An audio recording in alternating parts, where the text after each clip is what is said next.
Hi everyone, आज मैं आपके लिए माय लिटिल प्रिंसेस जो कि एक चाइनीज़ ड्रामा है उसका एपिसोड 1 हिंदी में एक्सप्लेन करूँगी। तो स्टोरी शुरू होती है एक अमीर, खूबसूरत और कॉन्फिडेंट सी लड़की से जिसका नाम है लिन सिंग शेन। लिन सिंग शेन बचपन से ही काफ़ी ज़्यादा अमीर रही है क्योंकि उनकी माँ उनको किसी चीज़ की कमी नहीं होने देती थी। बचपन से ही उनके आसपास नौकर चाकर हुआ करते थे, उनके पास हर ब्रांड की चीज़ें हुआ करती थी और वो इसी टाइप का लाइफस्टाइल जी रही हैं और ऐसे ही बढ़ गई हैं। स्टोरी में आगे पता चलता है उनकी 2 मम्मियाँ हैं जिनमें से उनकी असली माँ गरीब है और उनकी दूसरी वाली माँ जो कि अमीर है वो डॉली ग्रुप की मालकिन है। और अब ये दोनों उनकी शादी जेंग शू याओ नाम के लड़के से कराना चाहती हैं जिनके पिता एक अमीर बिजनेसमैन हैं। वो चाहती हैं कि लिन सिंग शेन की शादी इसी लड़के से हो ताकि उनके बिज़नेस को फ़ायदा होए। काफ़ी बातचीत होने के बाद ये तय हो जाता है कि वो जेंग शू याओ नाम के लड़के से मिलने जाएगी जिससे उनकी ज़्यादा बनती नहीं है क्योंकि वो पहले भी मिल रखे हैं। तो बिल्कुल एक प्रिंसेस जैसे बनकर वो पार्टी गाउन पहन के वहाँ पर पहुँच जाती हैं और उनकी माँ कहती हैं कि जेंग शू याओ छत पर वाइट सूट पहनकर तुम्हारा वेट कर रहा है। वो छत पे जाती हैं तो देखती हैं पियानो के पास एक वाइट सूट पहने लड़का बैठा है और उसी को जेंग शू याओ समझकर वो उसके साइड में बैठ जाती हैं और उसको इम्प्रेस करने लगती हैं। वो उससे कहती हैं, पियानो बजाती हैं, पर वो लड़का इग्नोर कर रहा होता है और कहता है कि तुम यहाँ से उठ जाओ, मुझे मेरा काम करने दो। वो ये सुनकर उसको काफ़ी ज़्यादा गुस्सा आता है और वो कहती है कि ये कैसा लड़का है जो उसको ऐसे इग्नोर कर रहा है और इतनी बदतमीज़ी से बात कर रहा है, उसे पता नहीं कि मैं उसकी मंगेतर हूँ। तभी वहाँ पर दूसरा लड़का आ जाता है जिसने वाइट सूट ही पहना होता है और वो इस लड़की की तारीफ़ करने लग जाता है और कहता है कि इस लड़के को इस लड़की से बात करने की तमीज़ ही नहीं है, क्यों ना मैं इसको थोड़ा इम्प्रेस कर लूँ क्योंकि लड़की इतनी ज़्यादा सुंदर और प्रिंसेस लग रही है। लड़की को उस लड़के का यूं बातों में घुस जाना बिल्कुल पसंद नहीं आता है और वह उसको उल्टा जवाब दे देती है। बातों बातों में ये पता लगता है कि वो लड़का जो उन्हें इंटरप्ट कर रहा था वो ही जेंग शू याओ है। जेंग शू याओ अब बताता है कि वो लड़का जो वाइट सूट में पियानो बजा रहा है वो जियांग नियान यू है जो कि उसका क्लासमेट है।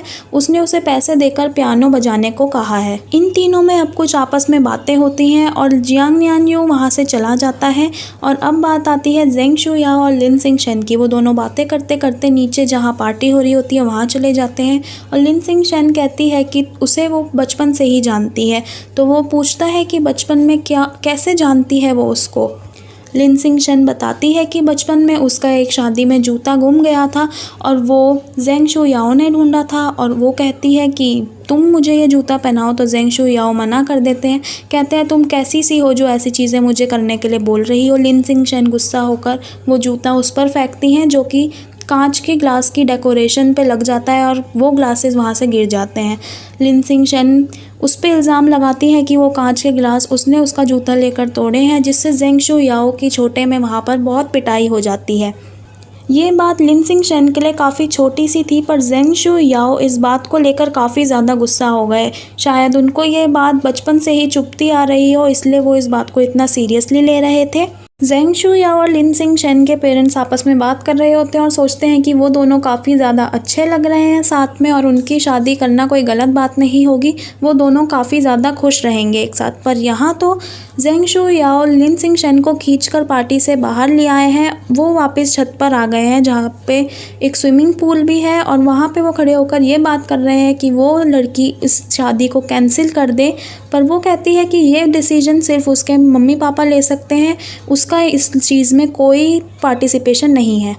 लिन सिंग शेन अब कहती हैं कि तुम ऐसा क्यों कर रहे हो, अभी तक तो तुम मेरे से शादी करने के लिए तैयार लग रहे थे, अब तुम कह रहे हो कि इस एंगेजमेंट को तोड़ देते हैं।